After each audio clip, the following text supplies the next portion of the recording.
Nima uchun sizga doim o'zini sevadigan narsiz erkaklar uchraydi? Hozir buning 4 ta sababini aytaman. Birinchi sabab, siz qutqaruvchi rolida yashaysiz. Siz har qanday erkakka yordam berishga, uni qutqarishga harakat qilasiz va erkaklar buni yaxshi his qiladi. Ikkinchi sabab, siz ko'pincha ona rolida yashaysiz. Siz boshqalar uchun mas'uliyat olishga o'rganib qolgansiz va erkakning vazifasini ham qilishga tayyorsiz. Bu esa narsiz erkaklar uchun juda qulay. Uchinchi sabab, sizda otangizga nisbatan e'tirozlar bor. Uni faqat o'zini qayg'uradigan, o'zini sevadigan inson deb bilasiz. Shunday insonlardan qochishga harakat qilasiz va natijada qo'rqqanlaringizni hayotingizga jalb qilasiz.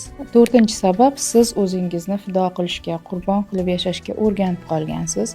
Siz boshqalarning muhabbatini qozonish uchun o'z xohishlaringizni chetga surasiz va tabiiyki, o'zini sevmaydigan ayolni erkak ham sevmaydi.